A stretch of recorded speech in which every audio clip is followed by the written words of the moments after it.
የህዝብ ተወካዮች ምክር ቤት በነገው ዕለት የ2019 በጀት ዓመት የፌደራል መንግስት በጀትን እንደሚያጸድቅ ይጠበቃል። ፋና ወቅታዊ ከፋና ሚዲያ ኮርፖሬሽን በዚህ ርዕሰ ጉዳይ ላይ የውይይት ጊዜ ይኖረዋል።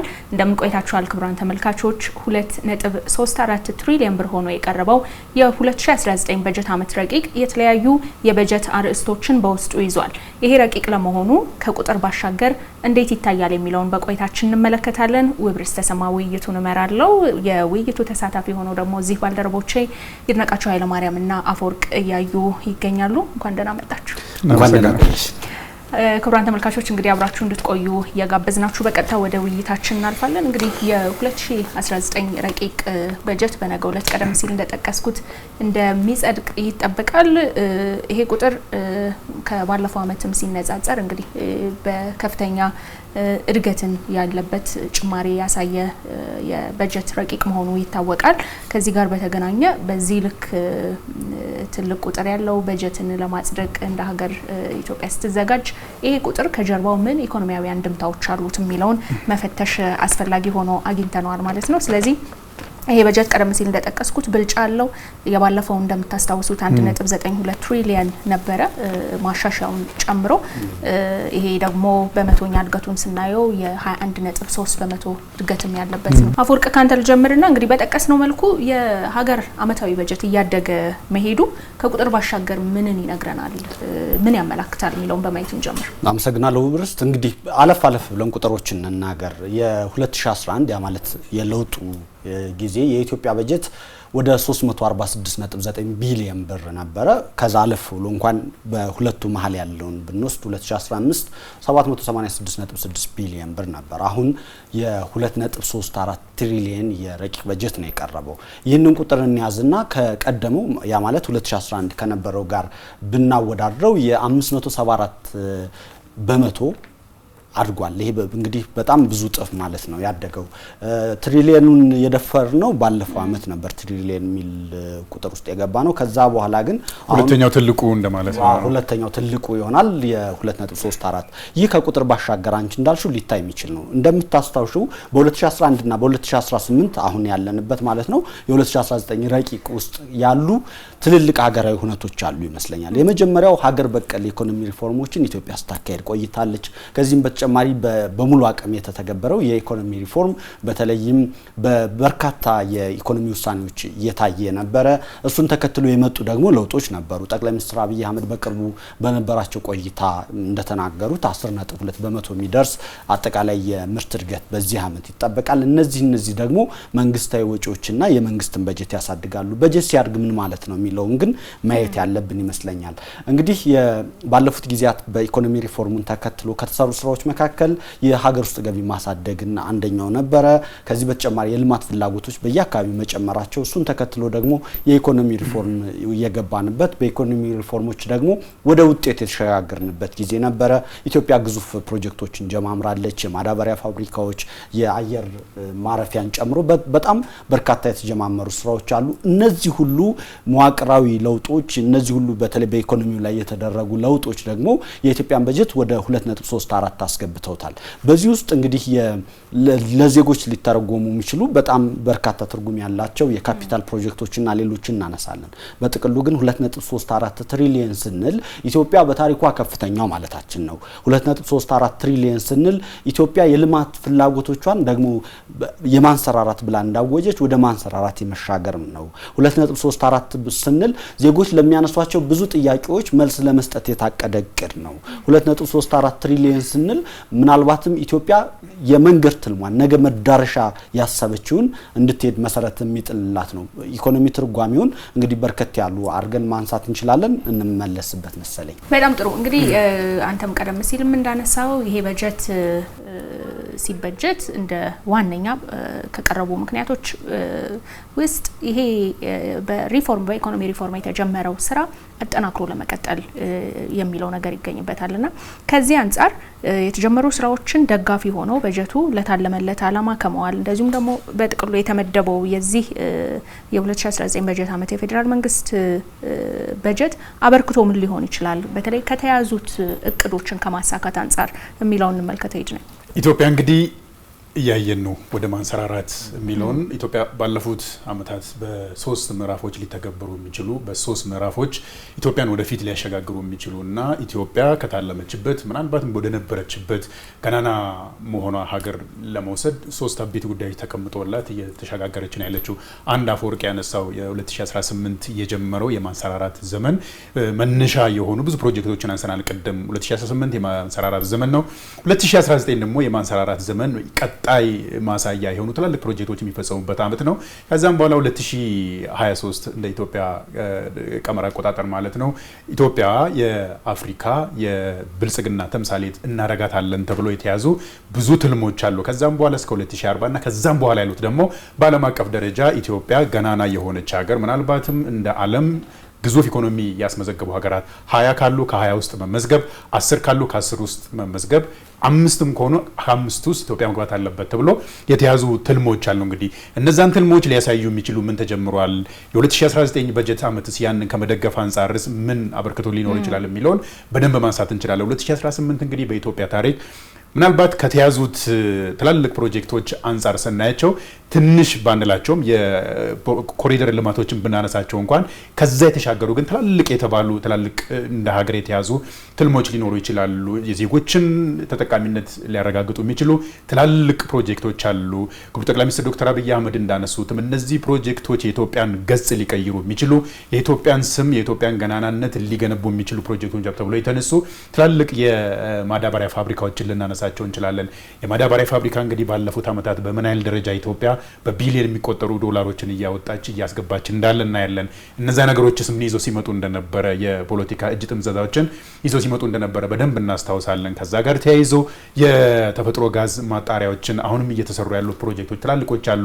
ከዛ ውጪ ግን የአፍሪካ በር የሚባለው የኢትዮጵያ አየር መንገድ እያሰራ ያለው ትልቁ የቢሾፍቱ ዓለም አቀፍ አየር ማረፊያን እነዛን ሁሉ ጠቅልለን ስናያቸው እንግዲህ እንደ ሀገር ኢትዮጵያ ካሰበችበት የያዘችው ትልሞች ትላልቅ ጉዳዮች አንዱ እንደመሆኑ ቅድም ያነሳ ነው የኢኮኖሚ ሪፎርሙ ማሻሻያዎች እዛ ውስጥ የተቀመጡ የኢትዮጵያን የኢኮኖሚ ሂደት የኢኮኖሚ እድገትም ሊያሻግሩና ሊደግፉ ይችላሉ የተባሉ ትልቅ ትልሞች እንደ ሀገር የተያዙ ጉዳዮች አሉና እነዛን ከማሳካት አንጻር ነው እንግዲህ የሚታዩት።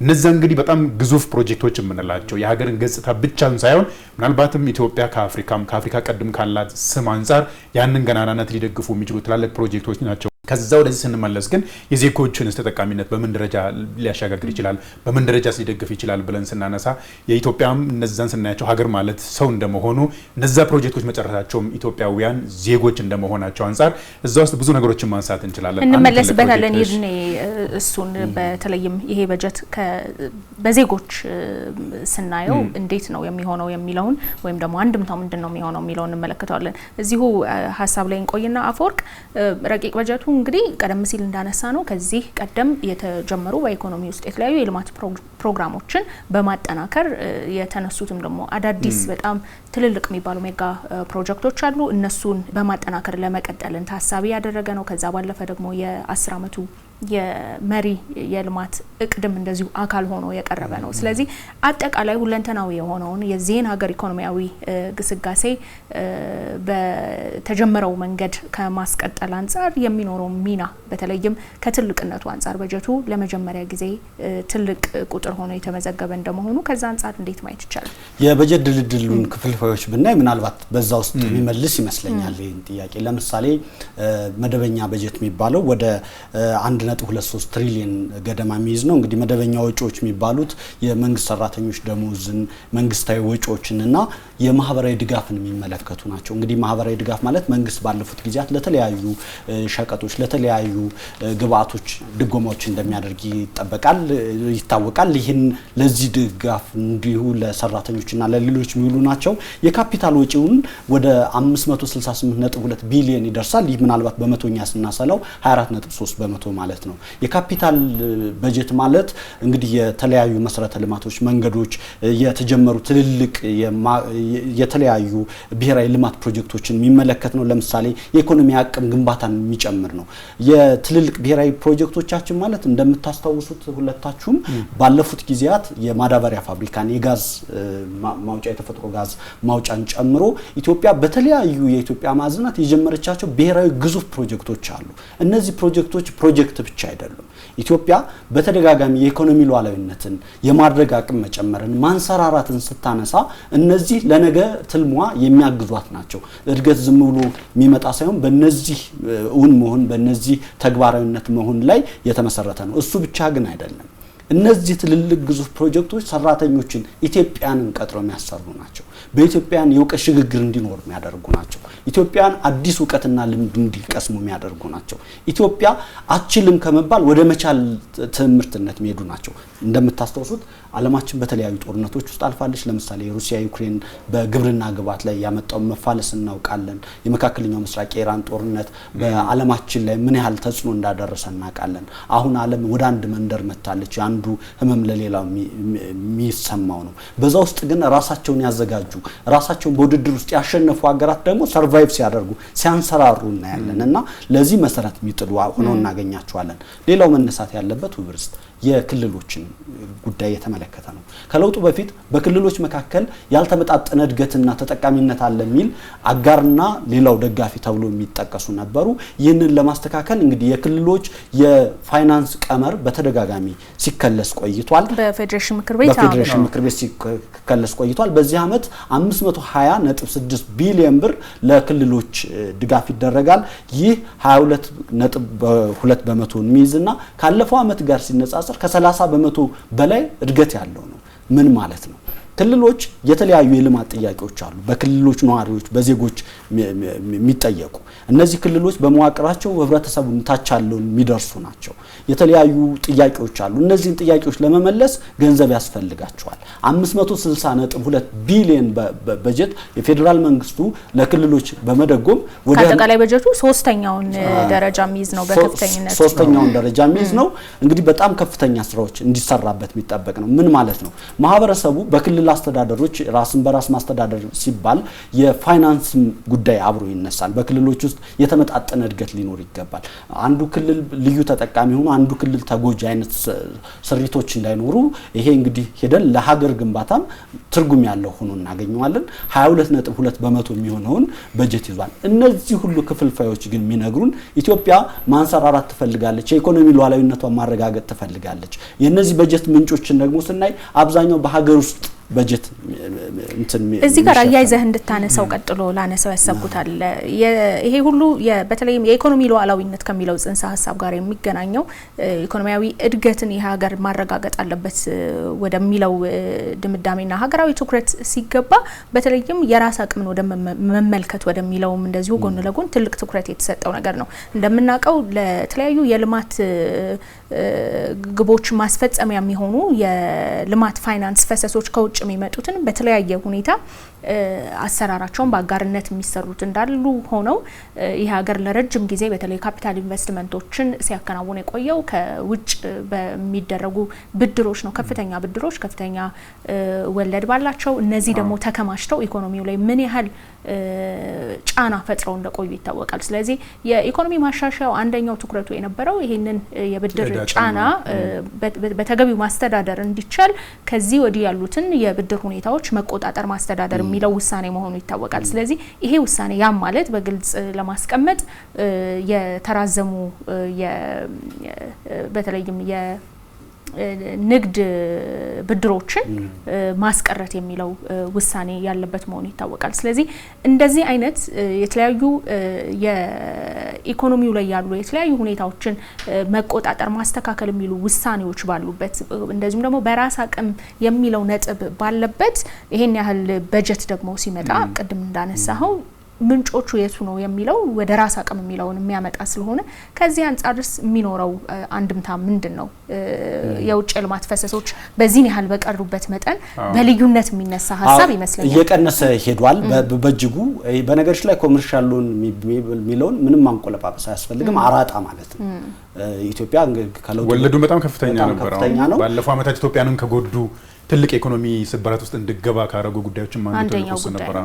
በለውጡ መንግስት ከተሞከሩና ውጤትም ከታየባቸው ነገሮች አንደኛ ይህንን በጣም ከፍተኛ ዋጋ በኢኮኖሚው ላይ ስብራት ሊያመጣ የሚችልን ነገር ላለመውሰድ መሞከር፣ ሁለተኛ ነገር ደግሞ የዳሽ ግሽጎች ከአይኤምኤፍ ጋር ከተለያዩ አጋር ሀገራት ጋር ሲደረጉ ነበር። አሁን የሀገር ውስጥ ኢኮኖሚ ውጤታማ እንትን ያመጡ ማለት ነው። ውጤት ያመጡ ድርድሮች በሚል ውጤት ያመጡ ድርድሮች ናቸው። ከዛ በተጨማሪ ግን የሀገር ውስጥን ሀብት አሟጦ መጠቀም ብቻ ሳይሆን የሀገር ውስጥ አበዳሪ ተቋማትን አቅም ማጎልበት ደግሞ በኢኮኖሚ ውስጥ የተሰራ ነው። ያ ማለት ምን ማለት ነው? ከዚህ በፊት ከውጭ ሀገራትና መንግስታት ተቋማት ይወሰዱ የነበሩ ብድሮች በሀገር ውስጥ አበዳሪ ተቋማት እንዲሸፈኑ የማድረግ ስራ ተሰርቷል። ኢኮኖሚ የሚያመነጨውን ገቢ አሟጦ ለመጠቀም ይሄ ሲባል አሁንም ኢትዮጵያ የግብር አሰባሰብ ሂደቷ ከሌሎች ሀገራት አንፃር ስናየው በጣም ዝቅተኛ ሊባል የሚችል ነው። ግን ባለፉት አመታት ከተሞከሩና ውጤታማ ከሆኑ ስራዎች መካከል የግብርን የታክስ ማሻሻያን ከዛ በኋላ ደግሞ ከዚህ በፊት የማይከፈልባቸው የነበሩ አርዕስቶችን በማስፋት ሌሎች ይባክኑ የነበሩ የመልካም አስተዳደር ችግር የነበረባቸው እነሱን በማቃናት ለመሰብሰብ መሞከር ነው። እነዚህ ሆነው ነው። በነገርሽ ላይ የፋይናንስ ሉዓላዊነት ማለት ሄዶ ከብሔራዊ ሉዓላዊነት ጋር ኢንተግሬት የሚሆን ነው የሚዛመር ነው።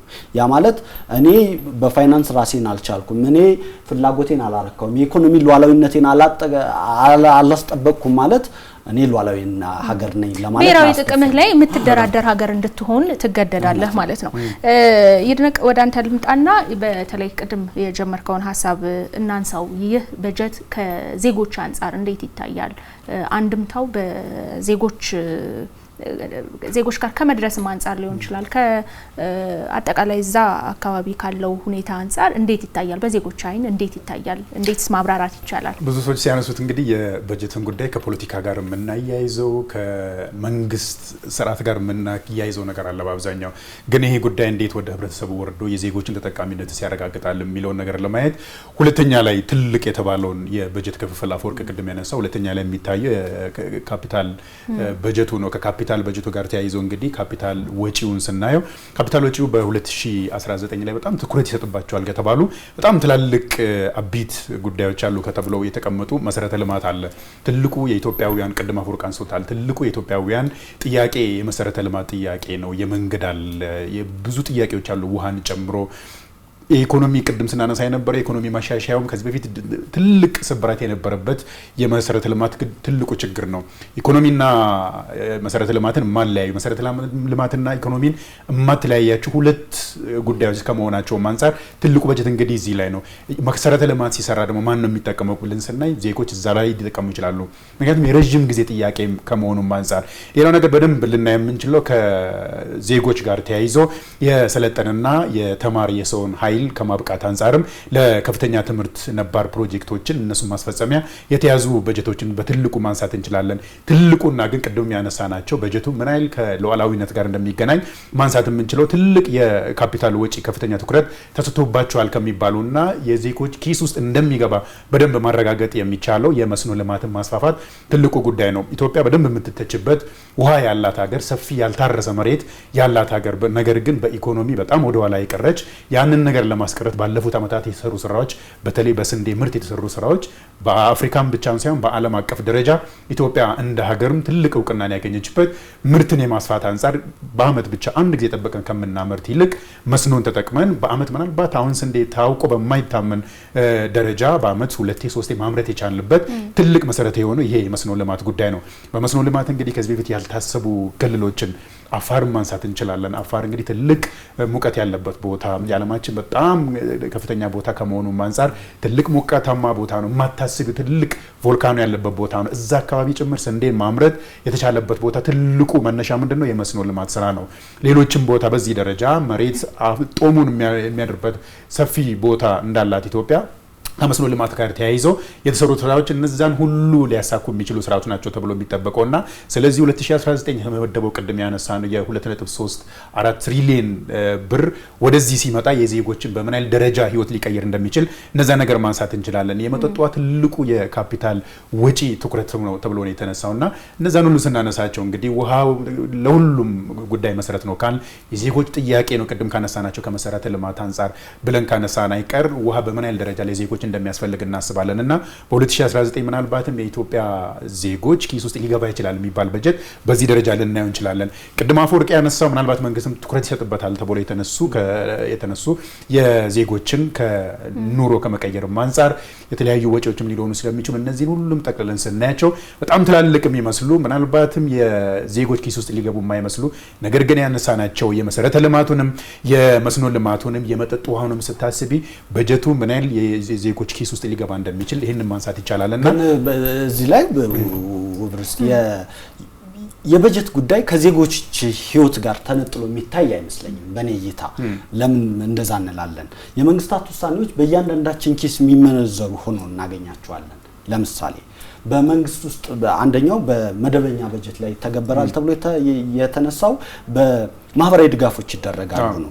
እንደምታውቁት ባለፉት ጊዜያት በገበያው ላይ በተለይ ዓለም አቀፋዊ ገበያው እየተሳከረ ሲሄድ በኢትዮጵያም ገበያ ላይ ያሳደረው ተጽዕኖ ነበረ።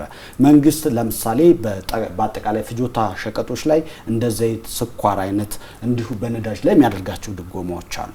እኒህ ድጎማዎች ሲነሱ እያንዳንዳችን እነዚህን ቁሶች የምንጠቀም ሰዎች ነን ጉዳት ተጎጆች የሚደረግብን። እሱ ብቻ አይደለም። የትምህርት ቤት ምገባ የሚባል ፕሮግራም አለ። ይህ የትምህርት ቤት ምገባ ብዙ ህፃናት ርቧቸው የሚወድቁ ትምህርት ቤት የሚቀሩ በጦት ውስጥ ያሉ ልጆች ወደ ትምህርት ቤት እንዲሄዱ የሚያደርጉ ናቸው። ያ ማለት በዜጎች በልጆች በወላጆቻቸው ህይወት ውስጥ የሚመነዘር ጠቀሜታ አላቸው ማለት ነው። እነዚህ ማህበራዊ ድጋፎች ቢነሱ እነዚህ ሰዎች ቀጥተኛ ተጎጂ ሊሆኑ ይችላሉ። ሌላው ልናነሳው የምንችለው ያለብን ይመስለኝ በዚህ አመት የኢትዮጵያ መንግስት የጤና በጀቱን 6.1 በመቶ አድርጎታል። ከአጠቃላይ የበጀት ይዞታው ከአጠቃላይ በጀቱ 6.1 የሚሆነው የጤና ሆኗል። ከዚህ በፊት የዓለም ጤና ድርጅት 4 በመቶ ሀገራት ማድረግ አለባቸው የሚል ሪኮሜንዴሽን ነበረው። የኢትዮጵያ መንግስት 4 በመቶ ለማድረስ ይቸገር ነበር። ለምሳሌ ባለፈውን አመት ስናይ ከ4 በመቶ በታች ነው። እንግዲህ ባለፈው አመት የምርጫ ክርክሮች ላይ በሰፊ ሲነሳ የነበረው የመንግስት መወቀሻ ምክንያት የነበረው አንዱ ነው። አሁን ወደ 6.1 አድርጎታል። ያ ማለት ምንድነው? 2 በመቶ ያህል ጭማሪ አድርጎታል። ከስታንዳርዱ ማለት ነው። ከዓለም ጤና ድርጅት የተሻለ አድርጎታል። ምን ማለት ነው? እያንዳንዶቻችን በህይወታችን በጤናችን በአኗኗራችን በህይወታችን ላይ የጤና ስርዓቱ ቀጥተኛ ግንኙነት ስላለው የኔ ጉዳይ ነው ማለት ነው። የኔ የዜጋው ጉዳይ ነው እያልን ነው። እንደምታውቁት በዚህ አመት ምርጫ ተካሂዷል። ይሄኛው በጀት አዲስ ለሚመሰረተው መንግስት ነው የሚሆነው። አዲስ የሚመሰረተው መንግስት ይሄን ነው ወደ ስራ የሚያስገባው። ያ ማለት መንግስት በምርጫ ክርክሮች ላይ በምርጫ ማኒፌስቶዎች ላይ የገባቸው ቃሎች ነበሩ። የቤት ኪራይን የተመለከተ የቤት ኑሮን የተመለከተ በተለይ ከተሜውና ተቀጥሮ የሚሰራው በዚህ የኢኮኖሚ ማሻሻያና በሌላው የዋጋ ንረት እየደረሰበት ያለ ጉዳት አለ፣ እንዴት ሊቀንሱ ታስቧል ብሎ የተመለከተ እኔና እናንተን ጨምሮ ከአጠቃላይ ገቢያችን ላይ እየከፈልን ያለው የቤት ኪራይና የቤት ዋጋ ማይታሰብ እየሆነ በጣም ብዙ የሚነሱ ጉዳዮች ነበሩ። እነዚህን ለማስተካከል አዲስ የሚመሰረተው መንግስት ቃል ገብቷል በምርጫ። ስለዚህ እነዚህን ሁኔታዎች ሊተገብራቸው ይችላል። ያ ማለት የቤት ጉዳይ የኔና አንቺ ጉዳይ ነው። የጤና ጉዳይ የኔና አንቺ ጉዳይ ነው። የኑሮ ጉዳይ የምግብ ጉዳይ የኔና የናንተ ጉዳይ ነው። ስለዚህ በዜጎች በጣም ሊተነተን ይችላል ስለሚመስል ኢኮኖሚ ለዛ ነው ስናነሳው ብዙ ጊዜ በዚህ ደረጃ ስለማይተነተኑ ምክንያቱም የፖሊሲ ጉዳይም ስለሆነ ከዜጎች ሩቅ ይመስላል። እንደዚህ ካላብራራ ነው በስተቀር እንደዚህ እንዲወርድ ደግሞ ምናልባትም በየፕሮግራሞቻችን ከዚህ በኋላ እናቀርባለን ብለን ያሰብነው ቅድም ያነሳናቸው የመሰረተ ልማቶች አሁንም አንተ ያነሳቸው እነዚህ ጉዳዮች እንግዲህ መቼ ነው የሚሆኑት የሚለው መስከረም ከመንግስት ምስረታ በኋላ ቀጥታ ወደ ስራ ላይ ሲውል ይሄኛው በጀት በምን ያህል ደረጃ የዜጎች ኪስ ውስጥ ገብቷል፣ የዜጎችን ህይወት በምን ያህል ደረጃ ትኩረት አድርጎ ስራ ላይ ውሏል የሚለውን እየተከታተልን እኛ የምናቀርብ ይሆናል። ስጋቱን ደግሞ እንመልከተው።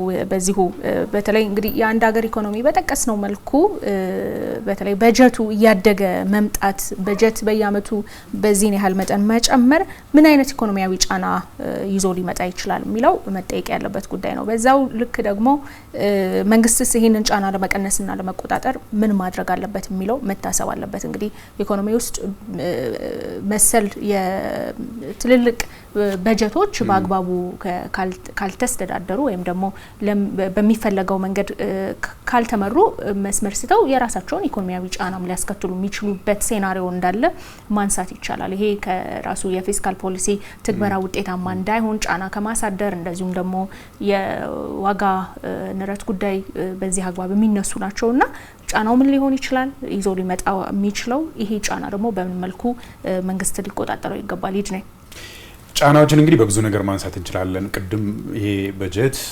የሀገሪቱን ቀጣይ ዕጣ ፈንታ ሊወስኑ የሚችሉ ጉዳዮችን ከማሳካት አንጻር ምን ይዞ ይመጣል የሚለውን ነገር በደንብ አንስተናል። ጫናዎቹስ ምን ይዞ ሊመጣ ይችላል የሚለውን የኢኮኖሚ ባለሙያዎች እንግዲህ የኢኮኖሚ ባለሙያ ባንሆንም ከነሱ ከምንሰማው አንጻር ቁጭ ብለን ስናይ ቅድሙ የተወሰነ ነገር አንስተሻል። በዚህ ደረጃ በጀቱ እንግዲህ ትልቅ በጀት ነው ተብሎ ይነሳል።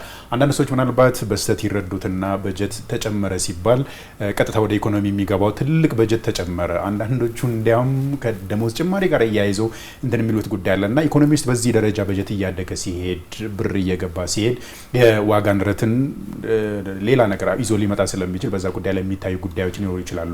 የዋጋ ንረቱን እንግዲህ የኛ ሰው ሰራሽም የሆኑ በሀገር ውስጥም ከሌሎች ዓለም አቀፍ ጉዳዮችም ተያይዘው የመጡ ጉዳዮች አሉ። በተለይ መካከለኛ ምስራቅ ላይ ከዛ በፊት የነበረውን የዩክሬንና የራሽያን ጦርነት እንኳን በምን ያህል ደረጃ ኢትዮጵያ ላይ ያደረሰውን ተጽዕኖ እናስታውሳለን። አሁን ደግሞ መካከለኛ ምስራቅ ላይ ያሉ ጦርነቶች አሉ። ከነዛ ጋር ተያይዘው የመጡ እንዳሉ ሆኖ ግን ሀገር ውስጥም ይህንን መነሻ በማድረግ የዋጋ ንረትን አርቲፊሻል የሆነ ወይም ደግሞ ሰው ሰራሽ የሆነ በራሳችን እጅ ሊመጣ የሚችል የዋጋ ንረትን ሊያመጣ ይችላል ተብሎ ይጠበቃልና እዛ ላይ መንግስት የራሱን እርምጃ እንደሚወስድም የገንዘብ ሚኒስትሩ አቶ አህመድ ሺዴ ሲያነሱ የነበረ ጉዳይ አለ። እነዛ ነገሮች በተለይ ዜጎችን ኑሮ ሊያካብድና ሊያቃውስ የሚችሉ ጉዳዮች ላይ እርምጃ እንደሚወሰድና መንግስት ካሁኑን እየሰራ ያለው ቅድም አፈወርቅ ያነሳው ከቤት ኪራይ ጋር ተያይዞ የተነሱ ጉዳዮች አሉ። ቤዚክ የሚባሉ እኛን የሚያስፈልጉን ዴሊ የምንጠቀማቸው ጉዳዮች ላይ ተያይዞ የሚነሱ ጉዳዮች ስለሚኖሩ መንግስት እዛ ላይ በደንብ ትኩረት ሰጥቶ እንደሚሰራበት አንስቷልና እዛ ላይ ትኩረት የሚፈልጉ ጉዳዮች አሉ።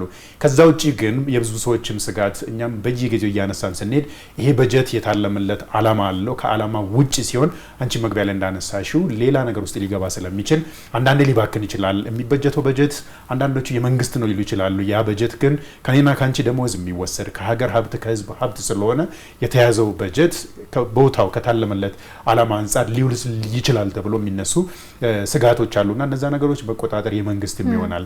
ከዛ ውጪ ግን ትልቅ የተባለው መንግስት ምናልባት የ2019 በጀት ቅድማኛ ያነሳ ነው የ2.34 ትሪሊየን ዋና ሴንተር አድርጎ ነው መነሻ አድርጎ የተነሳው ኢትዮጵያ በ2019 ተሰበስባለች ብላ ያነሳችው ወይንም ተሰበስባለች ብላ ያቀደችው ገቢ አለ ወይ ደግሞ ግብር አለ። እነዛ ጉዳዮች ላይ ትኩረት ካልተሰጠባቸው ብዙም ጊዜ እንግዲህ ኢትዮጵያ የምትሰበስበው ግብር በአብዛኛው መጀመሪያ ሲስተም ላይ ገቡ ወይ ደግሞ ስርዓት ላይ ያሉ ናቸው። እነዛው ላይ ነው እየተጨማመረ የሚሄደው አዳዲስ የንግድ ስራዎችን አዳዲስ የታክስ ወይም ደግሞ የገቢ ስርዓት ውስጥ የሚገቡ ጉዳዮች ካሌሉ በስተቀር ባሉት ላይ መጨመር በዛ ደረጃ ውጤትን ሊያመጣ አይችልምና አንደኛ ነገር ቅድም ያነሳናቸው ከታክስ ውጭ ያለው ወይ ደግሞ ከግብር ውጭ ያሉትን ወይ ከሲስተም ውጭ ያሉትን ወደዛ ማስገባት ላይ አሁንም እጥረቶች አሉ። የተሰሩ ስራዎች ሊኖሩ ይችላሉ። ከታክስ አስተዳደር ጋር ተያይዞ የተነሱ ጉዳዮች አሉ። እነዛ ካልሆኑ በስተቀር የሀገሪቱ የ2019 በጀት ትልቁ መነሻ ሊሆን ይችላል ብለን ያነሳናቸው የገቢ ጉዳይ ላይ ትኩረት ካልተሰጠበት በስተቀር በዚህ ደረጃ ከታለመው አንጻር ትንሽ ጉዳትም ሊያመጣ ስለሚችል እነዛ ጉዳዮች ላይ ሊታሰብበት ይገባል የሚል ነገር ላነሳ። በጣም ጥሩ አፈወርቅ፣ በተመሳሳይ አንተንም ሀሳብ እንስማና ስጋቶቹና መንግስት እነኛን ስጋቶች ከመምጣት እንዲቀሩ ምን ሊያደርግ ይገባል የሚለውን ይሄ በጣም ትኩረት መሰጠት ያለበት ይመስለኛል። እንደምታውቂው እንግዲህ በእንደዚህ አይነት በመንግስታዊ አሰራር የሚባክኑ በጀቶች እንዳሉ ሲነገር ይሰማል። ከመነገር ባለፈ ግን የፌዴራል ኦዲተር መስሪያ ቤት በየጊዜው የተቋማትን የፋይናንስ አፈጻጸም ባመለከተ በሚያወጣቸው ሪፖርቶች አሁንም ድረስ ብክነቶች አሉ። እነዚህም ብክነቶች መቆጣጠርና ለታለመላቸው አላማ በጀቱ መዋሉን እርግጠኛ መሆን ያስፈልጋል። ኢትዮጵያ አሁንም ብዙ የልማት ጥያቄዎች አሁንም ብዙ የልማት ፍላጎቶች ዜጎች በየጊዜው የሚያነሷቸውና እንዲፈቱላቸው የሚፈልጓቸው ችግሮች አሉ። እነዚህ ችግሮች መፈታት አለባቸው። በጀቶችም እነዚህን ችግሮች ቅድሚያ በመስጠት እየተሰሩ ነው ያሉት። ግን እነዚህ የተበጀተው በጀት እርግጥ በትክክል ለታለመለት ዓላማ ውሏል ወይ የሚለውን መከታተል መቆጣጠር ያስፈልጋል። የህዝብ ተወካዮች ምክር ቤትን ጨምሮ ሌሎች ተቆጣጣሪ አካላት ይህንን በትክክል ለታለመለት ዓላማ መዋሉን፣ ብክነት አለመኖሩን፣ አለመመዝበሩን ሊያረጋግጡ ይገባል። አንደኛው መሰራት አለበት፣ ትኩረት መሰጠት አለበት ብዬ ማሰበው ይሄን ነው። ሁለተኛው በሀገር በቀል የአበዳሪ ተቋማትና ሀገር በቀል ብድሮችን መንግስት ተጠቀማለሁ ብሏል። ከበጀት ጉድለቱ አንደኛው ለመሙላት ያሰበው ይሄ ነው። እንግዲህ ይሄ ሲሆን ደግሞ የዋጋ ንረት እንዳይመጣ አብሮ ደግሞ ጥንቃቄ ያስፈልጋል። የተለያዩ የብድር ፖሊሲዎችን መፈጸማቸውን እነዚህን ክትትል እያደረጉ በየጊዜው የእርምት እርምጃዎችን መውሰድ ከመንግስት የሚጠበቅ ነው። የዋጋ ንረት ሊያመጡ የሚችሉ አባባሽ የሆኑ ጉዳዮችን መስራት ያስፈልጋል። እንደምታስታውሹ መንግስት ወደ ነጠላ አሃዝ አወርዳለሁ የዋጋ ንረትን ብሎ ሲሰራ ቆይቷል። እርግጥ ከኢራን ጦርነት መጀመር በፊት ወደ 7.6 በመቶ አይነት ዝቅ ተደርጓል። የኢራን ጦርነት መጀመርን ተከትሎ ደግሞ አሁን ወደ 2 ዲጂት የዋጋ ንረቱ እንደገና ተመልሷል። ያ ማለት በእያንዳንዱ ዜጎች በተለይ በከተሞች ተቀጥሮ በሚሰሩት ላይ እንደኔና እንደናንተ አይነት የታወቀና የተመዘገበ ገቢ ባላቸው ላይ የሚያመጣው ተጽዕኖ እየኖርንበት ያለው ነው። በብዙ ዜጎች ላይ በተለይ በድሆች ላይ ደግሞ የሚያመጣው ሌሎች ተጽዕኖዎች አሉ። ስለዚህ እነዚህን የሚያመጡ የተለያዩ ፖሊሲ ትግበራዎች እና በትክክል መተግበራቸውን ከሪፖርት በዘለለ ማረጋገጥ ያስፈልጋል። አንዳንዴ ሪፖርቶች ቁጥሮች አሉ፣ ግን እያንዳንዱ ዜጋ ደግሞ የሚኖረው ኑሮ አለ። እነሱ መጣጣማቸውን እርግጠኛ መሆን አለብን። እዚህ ጋር መድረሳት የሌለበት በተለይ በከተሞች ዙሪያ የቤት ጉዳይ መታየት አለበት። ቤትን የተመለከተ መንግስት የተለያዩ ፖሊሲዎችን በየጊዜው ተገብራለሁ እያለ ነው። ቃልም ገብቷል። በተለይ በ2019 መንግስት የሚመሰርተው አሸናፊ ፓርቲ ቃል ገብቷል። ቃል የገባው በሁለት መንገድ ነው። አንደኛ ቤቶችን በከተሞች በስፋት ገነባለሁ ብሏል። ሁለተኛ ሰዎች የቤት ባለቤት እንኳን መሆን ባይችሉ የሚከራዩባቸውን የተለያዩ ስልቶችን በመንደፍ በትንሽ ገንዘብ አቅማቸውን ያማከለ ኪራይ እንዲኖር አድርጋለሁ ብሏል። ልብ በይ፣ አሁን በከተሞች ላይ ያለው የኪራይ ዋጋ ጤነኛ አይደለም። ከአጠቃላይ ገቢያችን ለምሳሌ መንግስት ሰራተኛው እስከ 75 በመቶ ያክሉን ለቤት ኪራይ ይከፍላል። 20 ሺህ ብር ደሞዝ የሚከፈለው ሰው 18 ሺህ ብር 15 ሺህ ብር ይከፍላል። ይሄ ጤነኛ አይደለም በየትኛውም ዓለም። መንግስት እነዚህን የሚያሻሽሉ ፖሊሲዎችና ትግበራዎችን ማድረግ አለበት። ለምን ቃል ገብቷል? ለምን ይህ ገንዘብ የዜጎችም ስለሆነ ዜጎችን የሚመለከት የዜጎችን ህይወት እናቀላለን የሚል ሐሳብም ስላለው፣ በሌላ በኩል ይህ የቤት ጉዳይን እንግዲህ የመንግስት ፈተዋል ያለው ከግሉ ሴክተር ጋር በመናበብ ብዙ የቤት አልሚዎች ወደ ሴክተሩ በመግባት ቤቶችን በብዛት እንዲያለሙ፣ ከዛ ደግሞ የአቅርቦት ጉዳይ ሲጨምር የፍላጎትን ጉዳይ እያረካ ሄዳል። በሂደት የቤት ዋጋ እየተረጋጋ ሄዳል የሚለው ሎጂክ ነው። የበጀት ብክነቱ ጋር ተያይዞ ውቤ የገንዘብ ሚኒስትር ክቡር አቶ አህመድ ሺዴ ያነሱት ጉዳይ አለ። በየአመቱ ቅድም አፈወርቅ አንስቶታል። ኦዲተር መስሪያ ቤቶች የሚያነሱት ጉድለቶች አሉ፣ ብክነቶች አሉ። እነዚያ ብክነቶች ከዚህ በፊት እንደሚታለፈው የምናልፈው ጉዳይ አይደለም ብሎ ነው የተነሳው። ቅድም አንስተናል እንግዲህ ሀገር ካሌላት ሀብት ነው አይደል እየመደበች ያለችው። እየተመደበ ያለው ደግሞ እየተሰበሰበ ያለውም ከህዝብ ውስጥ ከመሆኑም አንፃር ሀገር ካሌላት እየመደበች ከሆነ ከህዝቡ እየተመደበ ከሆነ በዚህ ደረጃ የሚባክን በጀት ካለ ካሁን በኋላ እንዲያመሳቸው ያነሱት ቃል በቃል ተቋማትን ብቻ አይደለም የምንጠይቀው፣ የበጀት ብክነት ካለ የተቋማትን መሪ ጭምር ነው የምንጠይቀውና ብሎ ያነሱት እነዚህ ጉዳዮች ይሄ ኮዲዮ ምላሽ መሆን የሚችል ነገር ነው። አፈወርቅ ላነሳው ሀሳብ ጥብቅ ለሚባለው ክትትሉ እንግዲህ በዚህ ደረጃ በመንግስት ባነሳው በመናገር ብቻም ሳይሆን ከዚህ በፊት ሲደረጉ እንደነበሩ ተጠያቂነት መምጣት አለበት። ምክንያቱም እያነሳን ያለ ነው ስለ በጀት ብቻም አይደለም። ቅድም በበጀት ራስ መቻል ከብዙ ነገር ጋር ከሉዓላዊነት ጋር ይያያዛል። ብድር ባገኘ ቁጥር እጅ ጥምዘዛ አለ። ብድር ባገኘ ቁጥር የፖሊሲ ነጻነት አይኖርህም። ኢትዮጵያ ደግሞ ከዛ ወጣና ራሴን ችዬ የፖሊሲ ነጻነትም እንዲኖረኝ ሉዓላዊነትም እንዲከበር ብላ በራሷ እየሰራች ባለችበት ሰዓት በዚህ ደረጃ ተቋማትና የተቋማት መሪዎች የበጀት ብክነትን የሚያመጡ ከሆነ ከኢትዮጵያ ብሔራዊ ጥቅምም ከኢትዮጵያ ሉዓላዊነትም አንፃር በተቃራኒ የቆሙ ከመሆናቸው አንፃር እሳቸው ያሉት ከፍተኛ ቁጥጥር ብቻም ሳይሆን ተጠያቂነት ይመጣል የሚለው ነገር በስራ መተግበር አለ። የነቃቸው ሀሳብ እነዚህ ጉዳዮች ከመባል ያለፉ ተግባራዊ ባለፉት ጊዜያት በኢትዮጵያ በጣም ብዙ ነገሮች ተብለዋል። እነዚህ የተባሉ ነገሮችን መንግስት የቼክ ኤንድ ባላንስ ሲስተም ወይ የተጠያቂነትና ግልጽነት ሲስተም በመዘርጋት ጠንካራ ተቋማት ሊኖሩት ይገባል። የተቋማት ጉዳይ ለምሳሌ ዜጎች ግብር ይከፍላሉ፣ ግዴታቸው ነው። መንግስት ምን ብሎ መጠየቅ አለበት? እየሰጡ ያለው አገልግሎት ዜጎች ከሚከፍሉት ግብር ጋር የተመጣጠነ ነው ወይ? ለምሳሌ ውብርስት ገቢሽን የሚያክል ግብር ጥልብሻለሁ ለመንግስት ከፍያለሽ፣ እየሰጠውት ያለው ሰርቪስስ ብሎ ደግሞ መንግስት መጠየቅ አለበት ለመባል በተከታታይ ይባላሉ ቃልም ተገብቷል መንግስት በይፋ ለነዚህ ነገሮች መፍትሄ ይሰጣል ብሎ በተደጋጋሚ ገብቷል አሁን ግን አንደኛ በታሪካችን ከፍተኛው ነው ሁለተኛ ዜጎች አሁን የሚያማሩባቸው ጉዳዮች አሉ በከተሞች በተለይ ዝቅተኛ ገቢ ያላቸው ተቀጣሪዎች ሰራተኞች የሚያነሷቸው ጥያቄዎች አሉ እነዚህ ከመባል ባለፈ አሁን መፍትሄ የሚፈልጉ ጉዳዮች ናቸው እርግጥ ሁሉን ችግሮች ባንድ ጀንበር እንፈታለን ማለት አይደለም መንግስት ግን በሚሰራቸው እየተመለሱ ለመሄድና ፕሮግሬሲቭ ለመሆናቸው እየተሻሻሉ ለመሆናቸው ማረጋገጥ ያለበት ይመስለኛል በጣም ጥሩ ወደ መጨረሻው እናምራና እንግዲህ ነገ የምክር ቤቱ የ2019 በጀት ዓመት የፌደራል መንግስት በጀትን ከማጽደቅ ባለፈ እንግዲህ ረቂቁን የሚጠበቁ ሌሎች ጉዳዮችም አሉ እንደሚታወቀው ይሄ ምክር ቤት የስራ ዘመኑ የሚጠናቀቅበት ነው እንደዚሁም ደግሞ የበጀት ዓመቱ የመጨረሻው የምክር ቤት ቆይታ ነው የሚሆነውና ከዚህ ጋር በተያያዙ ሌሎች ከበጀቱ ባለፈ የሚጠበቁ ጉዳዮች ምንድናቸው የሚለውን ባጭሩ አንስተን እናጠቃላለን የኢኮኖሚ ጉዳዮች እንዳሉ ሆነው በተለይ ማህበራዊ ጉዳዮች እንዳሉ ሆነው በጣም በትኩረት ይነሳል ተብሎ ጠቅላይ ሚኒስትሩ በተገኙበት ነው እንግዲህ የምክር ቤቱ መዝጊያ ፕሮግራም የሚደረገው ያለፉት 5 ዓመታት ሲያገለግሉ የነበሩ የምክር ቤት አባላት የሚሸኙበት ምናልባትም ለቀጣይ አዲስ መንግስት መስረታ መሰረት የሚጣልበት ከመሆኑም አንፃር ያለፉ ስራዎች ምን ሊመስሉ ይችላል ምን ሰራን ምን አከናወንን ምንስ ውጤት አመጣን በርግጥም እኛ የህዝብ ተወካዮች ምክር ቤት እንደሆነን የህዝብ ተወካዮች እንደሆነን ሁሉ ህዝቡ በወከለን ወይም ደግሞ ውክልናውን በሰጠን ልክ አገልግለናል የሚለው ነገር ራሳቸው የሚጠይቁበት መድረክ ነው ብዬ ነው የማስበውና ከዚህ ጋር ተያይዞ ሊነሱ የሚችሉ በጣም ትላልቅ ጉዳዮች አሉ ከነዚህ ጉዳዮች እንግዲህ የሰላምና ጸጥታ ጉዳይ በደንብ የሚታይበት ነው በርግጥ ኢትዮጵያ ባለፉት 8 ዓመታት በሰራችው ስራው የዛሬ 5 ዓመት የዛሬ ዓመት የነበርንበት ቦታ ያለንም የጸጥታና የሰላም ጉዳይ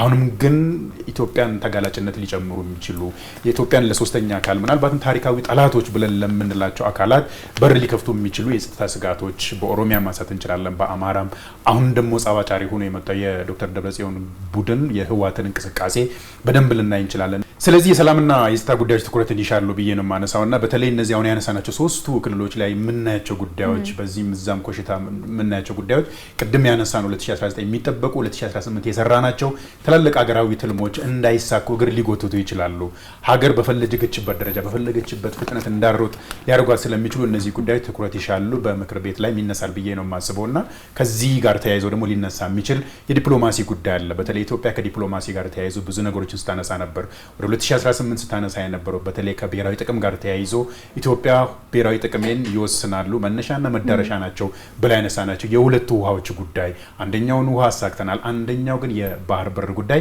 ትኩረትን የሚሻ ጉዳይ ነውና ከዲፕሎማሲ አንፃር ከተሰሩት ከሁለትዮሽ ጋር ተያይዞ ከባለ ብዙ ወገን ጋር ተያይዞ ኢትዮጵያ ብዙ ነገሮችን ያሳካችበት የዲፕሎማሲ ሂደት እንዳለ ሆኖ ከብሔራዊ ጥቅም ጋር ተያይዞ ያሉ ጉዳዮችም በትኩረት ይነሳሉ ብዬ ነው ማሰብ በጣም ጥሩ አፈወርቅ እዚህ ላይ የምጨምረው ሀሳብ ካለ አንሳር እድል ስጥህና እናጠቃል በስድስተኛው ሀገራዊ ምርጫ አሸንፎ የተመሰረተው ፓርላማ ነገ የመጨረሻ ቀኑ ይሆናል ኢትዮጵያ በጀት ስትቆጥር ከሐምሌ 1 ጀምሮ ስለሆነ ከሐምሌ 1 ጀምሮ ደግሞ እንግዲህ አዲሱ መንግስት ምስረታውን እስኪያደርግ ድረስ የሽግግር ጊዜ ተደርጎ ነው የሚቆጠረው በዚህ ሂደት እንግዲህ ባለፉት ጊዜያት የተሰሩ ስራዎችም በጠቅላይ ሚኒስትሩ ይቀርባሉ በህዝብ ተወካዮች ምክር ቤት ማቋቋሚያ አዋጅ ላይ እንደተጠቀሰ በተለይ ኢትዮጵያ ባለፉት 6 ወራትና በአመቱ ምን ሰራች የሚለውን ሪፖርቶች ያቀርባሉ አዲሱ መንግስት ምን ሊሰራ እንደሚችል የሚጠቁሙ ጥቁምታዎችንም እንደምናገኝ እጠብቃለሁ ለምሳሌ ለየትኞቹ ጉዳዮች አዲሱ መንግስት 2019 የሚቋቋሙ ለየትኞቹ ጉዳዮች ቅድሚያ ሰጥቶ ይተገብራል የሚለውን በጠቅላይ ሚኒስትሩ ንግግር ውስጥ እጠብቃለሁ ምን አይነት ጉዳዮች ሊያነሱ ይችላሉ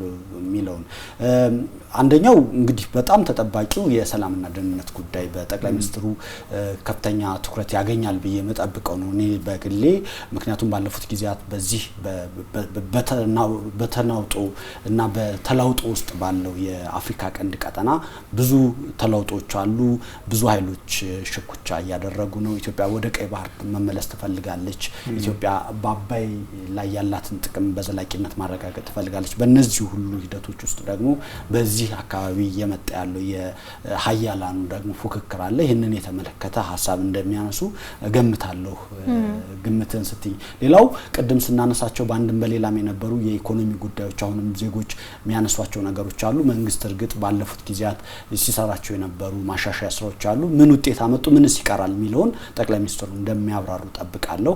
እነዚህ ደግሞ ምናልባትም በ2019 የትኞቹ ጉዳዮች ትኩረት ሊያገኙ ይችላሉ፣ የትኛው ላይ መንግስት ሊቀጥልበት ይችላል ለሚለው ትኩረት እንደሚሰጡ ጠብቃለሁ። እንግዲህ በርከት ያሉ ጉዳዮች ይጠብቃሉ። ምክንያቱም ስድስተኛው ፓርላማ የሚጨርስበት ጊዜ ስለሆነ ከዚህ ባለፈ በተለይም በመጪው ጊዜያት የሚተገበሩ እና የተለያዩ የኃላፊነት ሽፍት ሊደረግ ይችላል ብዬ እጠብቃለሁ። አዲስ መንግስት መስራታ ስለሆነ ለሱ አመላካች ነገሮች ነገ እጠብቃለሁ። አመሰግናለሁ። ውይይታችንን እዚሁ ላይ እናበቃለን። እንግዲህ ተመልካቾች ለሰጣችሁን ጊዜ እናመሰግናችኋለን። የ2019 የፌዴራል በጀት ነገ እንደሚጸድቅ በሚጠበቀው ላይ ያደረግነውን ውይይት ነበር ስትከታተሉ የቆያችሁት። ውብርስ ተሰማ፣ ይድነቃቸው ኃይለማርያም፣ አፈወርቅ እያዩ ከስቱዲዮ ባልደረቦቻችን ጋር በጋራ ነበርን። ስለሰጣችሁን ጊዜ በድጋሚ እናመሰግናለን። በያላችሁበት መልካም ጊዜ